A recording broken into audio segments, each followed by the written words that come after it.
Hammer या किसी भी कैंडलस्टिक पैटर्न को ट्रेड करने से पहले आपके लिए सही लोकेशन और उसका सही टाइमिंग का पता होना बेहद जरूरी है। अगर हम गलत जगह पे गलत टाइम पे ट्रेड करते हैं तो इससे हमारा लॉस तो काफी बढ़ता ही है, हमको प्रॉफिट भी भूलना पड़ता है। अगर हम सही जगह पे और सही टाइमिंग के साथ किसी भी कैंडलस्टिक पैटर्न को ट्रेड करते हैं तो इससे हमारा लॉस तो कम होगा ही, प्रॉफिट काफी बढ़ते चला जाता है। इन्हीं सारी चीजों को हम लोग इस वीडियो में जानने वाले हैं, तो आपसे रिक्वेस्ट है कि आप वीडियो को पूरा देखिएगा। तो चलिए आगे बढ़ते हैं। नमस्कार दोस्तों, मैं हूं अभिषेक। स्वागत करता हूं आप सभी को अपने इस यूट्यूब चैनल। अभी के मेन टॉपिक पे आने से पहले एक बार पीछे वाले वीडियो को रिकैप कर लेते हैं। दोस्तों, हम लोगों ने पिछले वीडियो में हैमर कैंडलस्टिक पैटर्न के बेसिक्स को जाना था, जिसमें हम लोगों ने देखा था कि हैमर कैंडलस्टिक पैटर्न क्या है।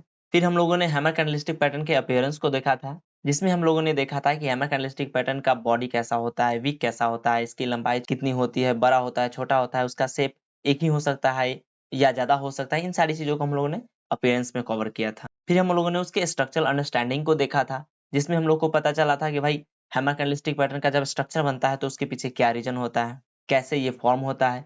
फिर हम लोगों ने हैमर कैंडलस्टिक पैटर्न के बनने के पीछे की साइकोलॉजी को देखा था, जिसमें हम लोगों को ये पता चला था कि बायर्स और सेलर्स का क्या एक्शन होता है जिसके कारण हैमर कैंडलस्टिक पैटर्न का फॉर्म होता है। फिर हम लोगों ने देखा था कि हैमर कैंडलस्टिक पैटर्न फॉर्म होने के दौरान उसके कितने स्टेजेस होते हैं, जैसे कि शुरू में ये बेयरिश मारूबोजू होता है और लास्ट में हैमर बनता है। ये एक ही कैंडल का रूप है। जब आप ये हैमर कैंडलस्टिक पैटर्न देखते हो ऐसा आपको, तो शुरू में तो वो ऐसा ही होता है ना, धीरे धीरे जब हैमर कैंडलस्टिक पैटर्न क्लोज होने वाला होता है तो वो ऐसा बन जाता है। तो हमने ये सारे फेजेस को देखा था, जिसमें हम लोगों ने ये भी बात किया था कि यहाँ पे कितने लोग ट्रैप हो जाते हैं, इसे बेयरिश मारूबोजू समझ के डाउन साइड की एंट्री बना लेते हैं। जल्दी में एक्चुअली ये लोग कूदने वाले होते हैं, इसलिए अपना अच्छा खासा लॉस कर बैठते हैं यहाँ पे। तो चलिए अब आज के टॉपिक को देख लेते हैं। अब दोस्तों, हमें तो पता ही है कि किसी भी कैंडलस्टिक पैटर्न को, चाहे वो हैमर हो या कोई भी हो, उसे ट्रेड करने के लिए उसके लोकेशन का, टाइमिंग का पता होना कितना जरूरी होता है। तो हम लोग इस वीडियो में उसके लोकेशन के बारे में बात कर लेते हैं। तो आखिर हम कैंडलस्टिक पैटर्न को, चाहे वो हैमर हो या कोई भी हो, उसे कहाँ कहाँ ट्रेड कर सकते हैं। क्या मार्केट में जब कोई भी कैंडलस्टिक पैटर्न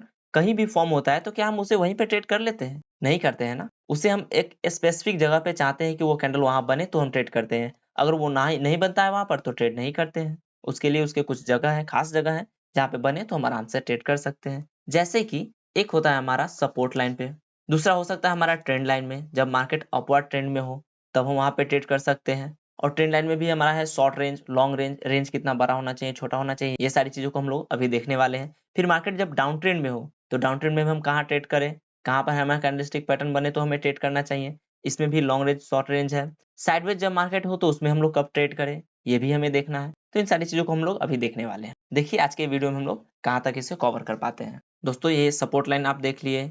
यहाँ पे आप लोग देख सकते हैं ऐसे ऐसे स्ट्रक्चर जब लाइव मार्केट में बनते रहता है, लाइव चार्ट पे, तो हम लोग ट्रेड कर सकते हैं कि नहीं ये अपवर्ड में है, ये डाउनवर्ड में है, इसका ये शॉर्ट रेंज बता रहा है। तो इन सारी चीजों को हम लोग अभी देखने वाले हैं। तो चलिए हम लोग शुरू करते हैं पहले सपोर्ट लेवल से। जब hammer candlestick pattern support level पर बने तो क्या करना चाहिए? तो सबसे पहले तो हमें यही जानना होगा कि मार्केट में सपोर्ट लेवल को हम लोग कैसे आइडेंटिफाई करें। अगर आपको पता है तो ठीक, अगर नहीं पता है तो आप आसान भाषा में जान लीजिए। जब मार्केट लाइव होता है तो आप देख रहे होंगे प्राइस ऊपर नीचे ऐसे ऐसे ऐसे करके चलते रहता है, या सीधा ऐसे जाता है, या कभी कभी नीचे जा रहा होता है। जो भी मार्केट की कंडीशन हो, वैसे प्राइस चलते रहता है। यहाँ पर आप क्या देखेंगे, मार्केट में कभी कभी सिचुएशन बनता है, मार्केट में प्राइस एक खास पॉइंट पर आके रुक जाता है और यहाँ से फिर ऊपर चला जाता है। मान लीजिए कि स्टॉक नीचे से आ रहा है कहीं से, यहाँ से ऊपर जाता है और फिर यहाँ से नीचे आता है, यहाँ पे आके रुक गया, फिर इसके ऊपर जाता है, फिर नीचे आता है, यहाँ पर रुक गया, यहाँ पर रुक गया। तो ये नीचे क्या बना रहा है, यहाँ पर नीचे ये सपोर्ट बना रहा है। तो जब आपको ये नीचे दो या दो से ज्यादा, ये लाइन आपको नीचे दिख रहा है पॉइंट, दो या दो से ज्यादा पॉइंट पर अगर प्राइस आके सपोर्ट ले लेता है, इसके नीचे न जाकर इसके ऊपर निकलता है फिर नीचे आता है, तो आप इस दोनों लाइन को मिला लीजिएगा, एक हॉरिजॉन्टल लाइन खींच लेते हैं, जिससे हम लोग क्या बोलते हैं, सपोर्ट लाइन बोलते हैं। क्लियर है? तो सपोर्ट लाइन को आप लोग ऐसे करके आइडेंटिफाई कर सकते हैं मार्केट में। तो ये हमारा सपोर्ट लाइन हो गया। अब इसके ऊपर हम लोग वेट करेंगे कि सपोर्ट लाइन पे कहीं हैमर कैंडलस्टिक पैटर्न का फॉर्म हो, तब हम उसे ट्रेड करें। लेकिन केवल हैमर कैंडलस्टिक पैटर्न का यहाँ फॉर्म हो जाने से आप ट्रेड में कूद जाइएगा? नहीं कूदिएगा। क्यों नहीं हमें ट्रेड करना है? क्योंकि आपको यहाँ ये तो पता चल चुका है, अगर आपने पिछले वाले वीडियो में हैमर कैंडलस्टिक पैटर्न का वीडियो देख रखा है, उसमें आपको पता होगा कि हैमर कैंडलस्टिक पैटर्न फॉर्म क्यों होता है, उसमें बायर्स और सेलर्स का क्या एक्टिविटी होता है। तो यहाँ पे आप देख रहे हैं कि यहाँ पे धीरे धीरे अब क्या हो रहा है, बायर्स स्ट्रांग हो रहे हैं, अब हमें कंफर्मेशन की क्यों जरूरी है? ताकि हमारा जो सक्सेस रेशियो है, सक्सेस रेट है, वो ज्यादा हो जाए और लॉस हमारा कम से कम हो। तो हमें अगर एक और ग्रीन कैंडल, जैसे कि यहाँ पे आप देख सकते हैं ग्रीन कैंडल, इस हैमर कैंडल के ऊपर में क्लोजिंग देता हुआ दिख जाए तो हम यहाँ पे एंट्री बना सकते हैं। ये ग्रीन कैंडल हमें दिखाता है कि बायर्स जो इसमें स्ट्रॉन्ग था, लेकिन इसमें सेलर्स की भी भागीदारी थी, सेलर्स प्राइस को नीचे लेकर गया था, तब जाके बाद में बायर्स ऊपर लेकर गया था। लेकिन यहाँ पे हम देख रहे हैं कि जैसे ही प्राइस स्टार्ट होता है, मतलब कि यहाँ पे कैंडल ओपन होता है, तो इससे ऊपर ही लेकर जा रहा है और ऊपर में यहाँ पे कहीं क्लोज करवा दे रहा है। तो इसमें स्ट्रॉन्ग कौन है? बायर्स है। जैसे कैंडल का फॉर्मेशन स्टार्ट होता है, सीधा ऊपर ले जाके बायर्स ऊपर में क्लोज करवा देते हैं इस हैमर के ऊपर और हम यहाँ पे एंट्री बना लेते हैं। Got it? अब आगे हम लोग देख लेते हैं हमारा टारगेट क्या होना चाहिए। देखिए दोस्तों, इस सिचुएशन में हमारा टारगेट दो तरीके से फिक्स कर सकते हैं। पहला, अगर मार्केट रेंज बाउंड हो, और दूसरा, अगर मार्केट में रेंज नहीं हो। जैसे कि यहाँ पे आप देख सकते हैं, यहाँ पे रेंज नहीं है, कभी प्राइस यहीं से रिटर्न कर जा नीचे चला जा रहा है, कभी प्राइस यहाँ से नीचे जा रहा है, कभी इसके और ऊपर में जाके प्राइस नीचे आ रहा है, तो कभी उसके और ऊपर चला जा रहा है, कभी प्राइस फिर उसके नीचे से नीचे की ओर चला जा रहा है। तो प्राइस यहाँ पे फिक्स नहीं है, मतलब ऊपर एक स्पेशल हमारा रेजिस्टेंस लाइन नहीं है। तो ऐसी स्थिति में हम लोग टारगेट कैसे फिक्स करेंगे, ये देख लीजिए। यहाँ पे आप लोगों ने देख लिया कि हम हैमर को ट्रेड कैसे करेंगे। अब हम ध्यान रखेंगे कि हम टारगेट कहाँ लगाते हैं, जहां से हमें संभावना होता है कि सेलर्स एक्टिव हो जाएंगे और वो प्राइस को नीचे लेकर जाएंगे। प्राइस को क्या करेंगे? नीचे लेकर जाएंगे। हमारा टारगेट लगभग उसी पॉइंट के आसपास होता है, उसी एरिया ऑफ वैल्यू में हमारा टारगेट फिक्स होता है। तो अगर हम यहाँ पे देखें तो यहाँ से बायर्स ऊपर लेके गए थे प्राइस को, और यहाँ पे क्या हुआ है, सेलर्स जो है यहाँ पे एक्टिव हुए हैं और प्राइस को नीचे लेकर गए हैं। हम क्या किए कि अपना एंट्री यहाँ पर हम बनाए हुए हैं, मतलब हम लोग ने स्टॉक को खरीदा हुआ है, ऑप्शन में ट्रेड कर रहे हैं, तो ऑप्शन में आप कॉल को खरीदा हुआ है। तो हमारा टारगेट इसी के आसपास होगा, इसी के रेंज में हमारा टारगेट होगा। क्यों? क्योंकि यहाँ पे सेलर्स बैठा हुआ है। जैसे ही प्राइस इसके ऊपर यहाँ पर आएगा, वैसे ही सेलर्स फिर कोशिश करेंगे कि प्राइस को फिर से नीचे धक्का दिया जाए और प्राइस को फिर से नीचे लेकर जाया जाए। तो हमारा फर्स्ट टारगेट तो यही हो जाएगा, क्योंकि सेलर्स हमें पहले यहाँ पर दिख रहा है। हमें दूसरा भी टारगेट यहाँ पे दिख रहा है, यहाँ ऊपर में।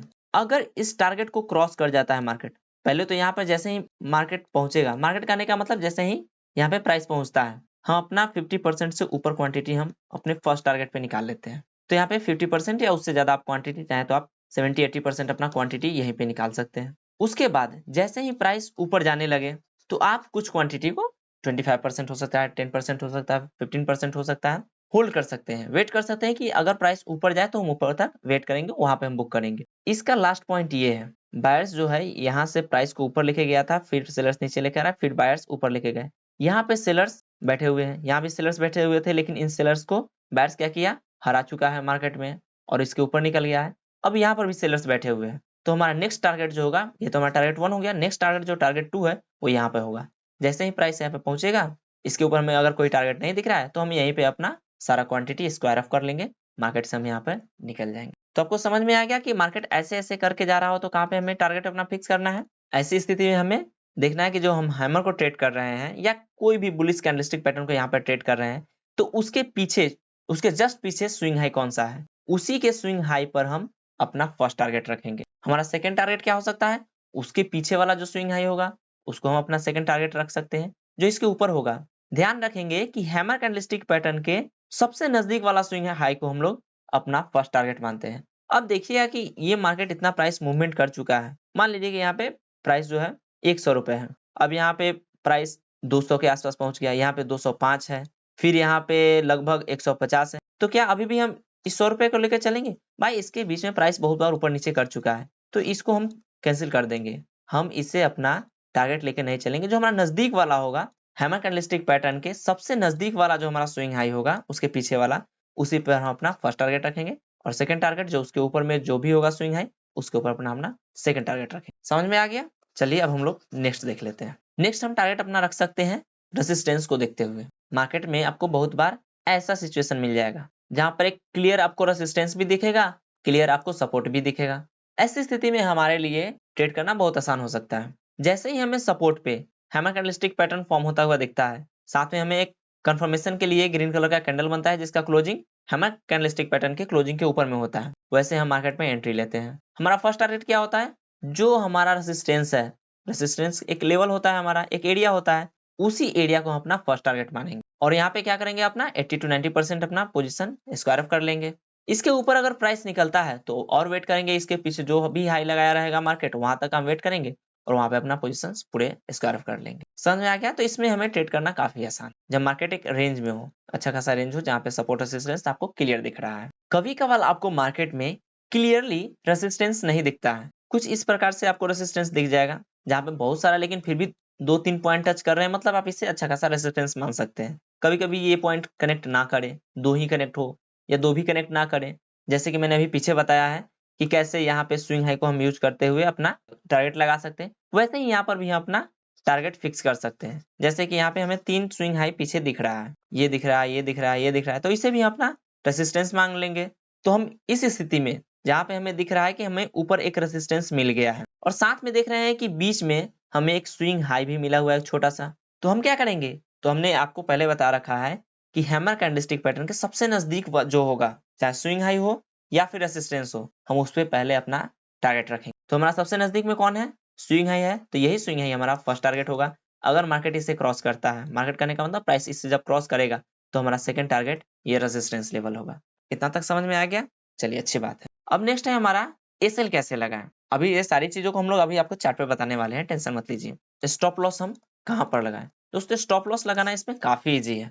ये जो आप हैमर कैंडलस्टिक पैटर्न देख रहे हैं, अगर ये सपोर्ट लाइन के नीचे बन रहा है, जो हैमर कैंडलस्टिक पैटर्न का लोअर है वो सपोर्ट के नीचे है, तो हम जस्ट लो के, मान लीजिए कि ये हैमर कैंडलस्टिक पैटर्न है, तो इसके लो के जस्ट नीचे मान लीजिए कि अगर आप निफ्टी ट्रेड कर रहे हैं, तो यहाँ पे 5-7 पॉइंट नीचे हम क्या कर सकते हैं? अपना एसएल लगा सकते हैं। यहाँ पर देख सकते हैं आप। लेकिन कभी कभी क्या होता है कि ये सपोर्ट लेवल के ऊपर में ही हैमर कैंडलस्टिक पैटर्न का फॉर्म होता है, तो इस स्थिति में क्या करेंगे? अगर इसका गैप सपोर्ट लेवल से अगर 5-10 पॉइंट है, तो हम सपोर्ट लेवल पर ही लगा देंगे। लेकिन अगर ज्यादा है, मान लीजिए कि 10-20 पॉइंट का गैप हो सकता है, अगर बड़ी रेंज बन रही है, तो वहां पे क्या करेंगे? हैमर के जस्ट 5-7 पॉइंट नीचे हम अपना एसएल लगा सकते हैं। क्लियर है?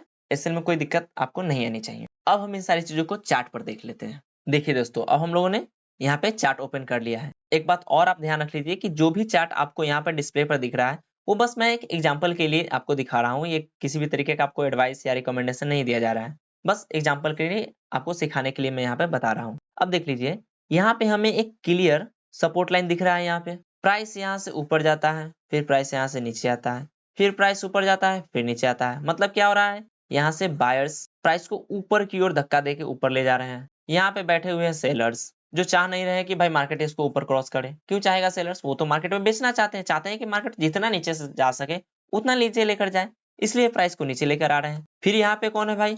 सपोर्ट लाइन पे आपको पता है कि बायर्स हमेशा बैठे होते हैं, फिर से प्राइस को ऊपर लेके गए। रेजिस्टेंस लाइन पे कौन होता है? सेलर्स रहता है, सेलर्स फिर से प्राइस को नीचे लेकर आए। तो ऐसे चलते रहता है, यहाँ पे बायर्स एक्टिव हो गए, यहाँ पे सेलर्स एक्टिव होगा। अब हमें इसी चीजों में देखना रहता है कि सपोर्ट लाइन पे हमारा कौन सा बुलिश कैंडलस्टिक पैटर्न फॉर्म हो रहा है। जैसे अगर हम अभी हैमर कैंडलस्टिक पैटर्न की बात कर रहे हैं, तो हम हैमर कैंडलस्टिक पैटर्न को देखेंगे। यहाँ पर देख लीजिए, और एक और बात का आप ध्यान रखिएगा, अगर यहाँ पर जैसे सपोर्ट लाइन पर कोई हैमर कैंडलस्टिक पैटर्न बनता है और उसका लो सबसे नीचे रहे, तो हमारे लिए काफी अच्छा बात है। लेकिन कभी कभी क्या होता है कि जैसे कि यहाँ पे आप देख सकते हैं हैमर कैंडलस्टिक पैटर्न फॉर्म हुआ है, लेकिन उससे पहले वाले कैंडल का लो नीचे है। ऐसी स्थिति में भी हम लोग ट्रेड कर सकते हैं। हमें कुछ चीजों का ध्यान रखना होता है, वो आप अभी देख लीजिए। अब यहाँ पे हैमर फॉर्म हो गया, मतलब जो सेलर्स मार्केट को अभी तक नीचे लेकर आए थे, अभी ये हैमर दिखा रहा है कि नहीं भाई, थोड़ा सा बायर्स का इसमें इंटरेस्ट तो आ गया है मार्केट में, तो अब बायर्स इसमें कूदना प्रारंभ करेंगे। बायर्स में कॉन्फिडेंस आया कि भाई हाँ, हमें दिख रहा है कि अब जो सेलर बायर्स हैं वो मार्केट को ऊपर लेके जा रहे हैं, तो क्या करेंगे? यहाँ पे हैमर बना, बायर्स तैयार, यहाँ पे हमें ग्रीन कैंडल के साथ कंफर्मेशन मिल गया। यहाँ पे हम क्या कर सकते हैं? एंट्री कर सकते हैं मार्केट में, अपना लॉन्ग साइड का पोजीशन बना सकते हैं। और प्राइस आप देख सकते हैं यहाँ से ऊपर तक, यहाँ रेजिस्टेंस लाइन तक गया, और रेजिस्टेंस लाइन पे हमारा क्या होता है? यहाँ पे हमारा टारगेट होता है, हम यहाँ पे अपना टारगेट बुक कर लेंगे। क्लियर है? अब बात है यहाँ पे कि हमारा एसएल कहाँ होगा। ऐसी स्थिति में जब जस्ट हैमर के पीछे भी एक कैंडल है जिसका लो हैमर के लो से नीचे हो, तो आप इसके नीचे अपना एसएल लगा सकते हैं। आप चाहे तो इसके नीचे भी लगा लीजिए, लेकिन सेफर यही होगा कि आप उससे पहले वाले कैंडल के लो के नीचे लगाए, क्योंकि इसका लो हैमर के लो से नीचे है। क्लियर है? अब हम लोग नेक्स्ट चार्ट को देख लेते हैं। यहाँ पर देखिए, प्राइस यहाँ पर सपोर्ट लाइन बना रहा है। यहाँ से बायर्स प्राइस को ऊपर लेके गए, फिर से नीचे आया, फिर से यहाँ से ऊपर गया, फिर से नीचे आया, फिर से यहाँ ऊपर गया, फिर से नीचे आया। तो आप यहाँ पर देखिए एक सपोर्ट लाइन यहाँ पे क्रिएट कर रहा है, यहाँ पे एक रेसिस्टेंस लाइन ऊपर क्रिएट कर रहा है बायर सेलर्स। अब नीचे आता है, यहाँ पे फिर से देखिए सपोर्ट लाइन पे क्या होता है। सपोर्ट लाइन पे कौन बैठा होता है? बायर्स। ऑलवेज ध्यान रखिएगा। यहाँ पे आपको यहाँ पे एक हैमर दिख रहा है। हैमर के बाद हमें एक कंफर्मेशन भी मिल गया। पिछले वीडियो में बात पता है आपको कि हैमर के साथ एक कंफर्मेशन मिल जाए तो हम ट्रेड कर सकते हैं। अगर कोई खास जगह पे है, खास जगह कौन सा है, ये सपोर्ट लाइन, तो हम आराम से अब यहाँ पे अपना बाई साइड का पोजीशन बना सकते हैं। मार्केट के ऊपर यहाँ पे गया, हमारा रेजिस्टेंस लाइन है, रेजिस्टेंस लाइन पे हम क्या करेंगे, अपना टारगेट बुक कर लेंगे। ठीक है, हमारा यहाँ पे एसएल क्या होगा, सिंपल है। एसएल हमारा क्या हो सकता है, इस हैमर के लो के नीचे हमें ये जो आपको सपोर्ट लाइन यहाँ पे दिख रहा है, इसके जस्ट नीचे हम यहाँ पे अपना एसएल लगा सकते। Got it. अब हम लोग नेक्स्ट चार्ट देख लेते हैं। इतना सारा चार्ट्स मैं इसलिए ला रहा हूँ ताकि आपको डिफरेंट डिफरेंट सिनेरियो में मार्केट कब कौन सा कंडीशन में है तो आपको समझना चाहिए कि हाँ भाई, ऐसे सिनेरियो में हम ट्रेड लेंगे तो हमारे साथ ये हो सकता है, तो हमें कहाँ कहाँ ट्रेड लेना चाहिए, कहाँ कहाँ नहीं लेना चाहिए। इसका भी एक सेपरेट मैं वीडियो बनाऊंगा कि कैंडलस्टिक पैटर्न को कहाँ हमें ट्रेड नहीं करना चाहिए। कैंडलस्टिक पैटर्न फॉर्म हो रहा है, जैसे कि हैमर कैंडलस्टिक पैटर्न फॉर्म हुआ, साथ में एक ग्रीन कैंडल भी हमें बन गया उसके साथ, मतलब ये कंफर्मेशन मिल रहा है, फिर भी हमें यहाँ पर ट्रेड नहीं करना होता है। कब नहीं करना होता है उसका भी मैं वीडियो लेकर आऊंगा। फिलहाल आप इसे समझ लीजिए, तब जाकर उससे समझ में आपके लिए आसानी होगी। अब देखिए यहाँ पे मार्केट में प्राइस नीचे से ऊपर की ओर जा रहा है, मतलब अप ट्रेंड में है। अप ट्रेंड क्या दिखाता है, स्ट्रॉन्ग बायर्स को दिखाता है। बायर्स यहाँ पे क्या है, स्ट्रॉन्ग है, काफी ज्यादा स्ट्रॉन्ग है। यहाँ पे प्राइस यहाँ तक ऊपर जाता है, यहाँ से क्या होता है, सेलर्स कहते हैं कि भाई अब मुझे भी थोड़ा ट्राई करने दो मार्केट में, वो आते हैं प्राइस को नीचे लेकर जाते हैं। ठीक है, अब यहाँ पे देखिए एक हैमर टाइप का, ये पूरी तरीके से हैमर नहीं है और पूरी तरीके से ये स्पिनिंग टॉप भी नहीं है, कुछ हैमर टाइप का ये कैंडल बना, इसके साथ ये कंफर्मेशन मिला, तो आप चाहे तो एंट्री ले, नहीं चाहे नहीं ले, क्योंकि ये हमें हैमर की तरह पूरी तरीके से नहीं दिख रहा है, तो हम चाहे तो इसे अवॉइड भी कर सकते हैं। अब प्राइस यहाँ नीचे आया, अब देख सकते हैं यहाँ पे हमें एक सपोर्ट लाइन क्रिएट होता हुआ दिख रहा है। यहाँ पे प्राइस नीचे पॉइंट पे टच किया, इससे भी टच किया, 2 पॉइंट ऑलरेडी टच कर चुका है, ये तीसरा भी यहाँ पे टच किया। अब यहाँ पे एक लाइन खींच देंगे जो हमारे लिए एक सपोर्ट का काम करेगा।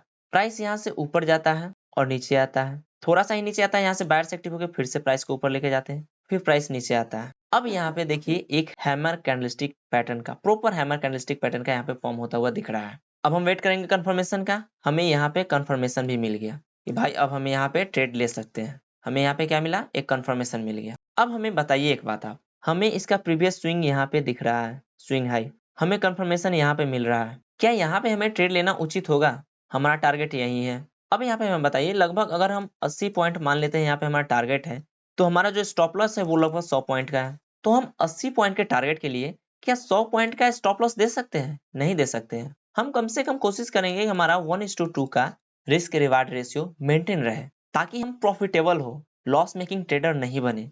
तो अब देखिए यहाँ पे अगर यहाँ से हम बाई करते हैं, मार्केट ऊपर जाता भी है, तो इसका फर्स्ट चांस क्या हो सकता है कि मार्केट अपने प्रीवियस स्विंग के पास से नीचे चला जाए, क्योंकि यहाँ पे सेलर्स बैठे हुए हैं जो पहले ही यहाँ से मार्केट के प्राइस को नीचे ला चुके हैं। वही हुआ यहाँ पे, अगर आप ट्रेड लेते हैं तो यहाँ से प्राइस ऊपर जाता है, अपने प्रीवियस स्विंग के पास से फिर से नीचे चला जाता है और आपका यहाँ पे अपना एसएल कट सकता है। इसलिए ऐसे सिनेरियो में जब आपको अपना टारगेट आपके एसएल से छोटा दिख रहा हो, तो वहां पे हम अपना एंट्री नहीं बनाएंगे। दो हम इस चार्ट को बाद में आपको बताने वाले थे, लेकिन सोचा हूँ पहले ही बता देता हूँ ताकि आप कुछ गलती ना करें ट्रेड में, जल्दबाजी में अपना लॉस आप बहुत बड़ा नहीं कर बैठे।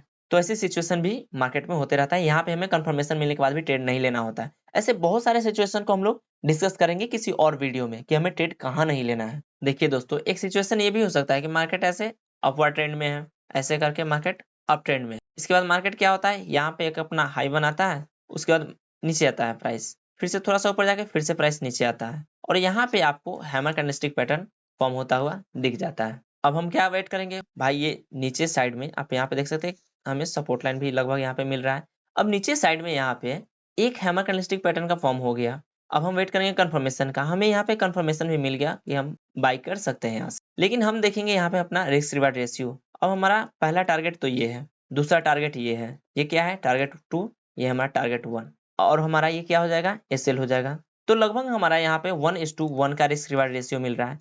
तो यहाँ पे एंट्री लेना सही होगा कि नहीं? हालांकि ये प्राइस ऊपर जाके थोड़ा सा नीचे आके फिर से ऊपर गया है, टारगेट 2 के पास भी, टारगेट 2 अपना अचीव भी किया है, लेकिन फर्स्ट सिनेरियो में हम लोग क्या देखेंगे कि भाई हमारा 1:1 का रिस्क है। अगर हम यहाँ पे कोई और भी हमारा इंडिकेटर बताता है कि भाई हाँ इसके चांसेस है कि 90% ये सक्सेस हो जाए, तो हम यहाँ पे एंट्री ले सकते हैं। लेकिन अगर यहाँ पे कंफर्मेशन हमें सही से नहीं है, वॉल्यूम यहाँ पे अगर साथ नहीं दे रहा है, कोई और इंडिकेटर यहाँ पे साथ नहीं दे रहा है, तो हम ट्रेड नहीं लेंगे।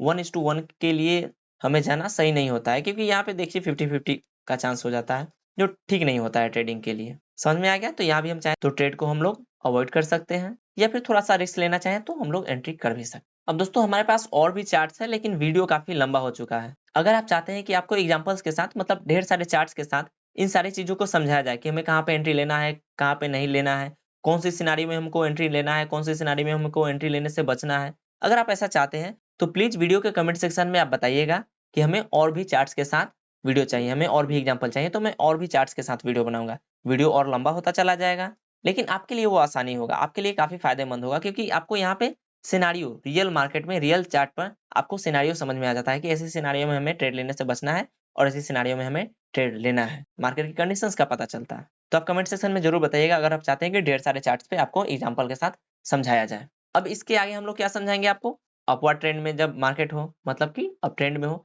फिर डाउनवर्ड ट्रेंड में आपको समझाएंगे। इसके साथ रेंज भी हम लोग देखेंगे, छोटा रेंज, बड़ा रेंज, इन सारी चीजों को देखेंगे। साइडवेज वाला भी देख लेंगे, इंडिकेटर भी देख लेंगे। तो ये सारे में भी आपको नेक्स्ट वाले वीडियो में मिले, क्योंकि इस वीडियो में ये वीडियो लंबा हो चुका है, तो इसमें बस इतना ही रहने देते हैं। तो दोस्तों उम्मीद करते हैं कि आपको ये वीडियो पसंद आया होगा। अगर वीडियो पसंद आया है तो प्लीज इस वीडियो को लाइक कीजिएगा, कमेंट कीजिएगा और वीडियो को शेयर भी कीजिएगा। कमेंट करना बिल्कुल मत भूलिएगा, क्योंकि पिछले वाले कमेंट में हम लोगों ने देखा था कि आपसे एक क्वेश्चन पूछा गया था कि भाई आप लोग बताओ कि आपको कैसा वीडियो चाहिए, मिक्स वाला चाहिए जैसे कि इंडिकेटर, चार्ट पैटर्न्स और कैंडलस्टिक का मिक्स चाहिए वीडियो, एक एक करके सारे वीडियो लाए, या फिर कैंडलस्टिक पूरा कवर करे फिर चार्ट पैटर्न और इंडिकेटर का लाए। तो आप लोगों का मैक्सिमम का कमेंट था कि भाई तीनों एक साथ लाते रहिए, कभी चार्ट पैटर्न, कभी कैंडलस्टिक, कभी इंडिकेटर। तो मैंने भी वही सोच रखा है कि भाई अब तीनों एक साथ ही आएगा। तो बस कैंडलस्टिक पैटर्न, ये 2 3 4 कैंडलस्टिक पैटर्न कंप्लीट हो जाता है तो फिर वो वीडियो भी आने लगेंगे। तो चलिए, अगर आपने वीडियो को लाइक कर लिया है, कमेंट कर लिया है और चैनल को भी सब्सक्राइब कर लिया है, तो मिलते हैं अगले वीडियो में। तब तक आप अपना ख्याल रखिए। धन्यवाद।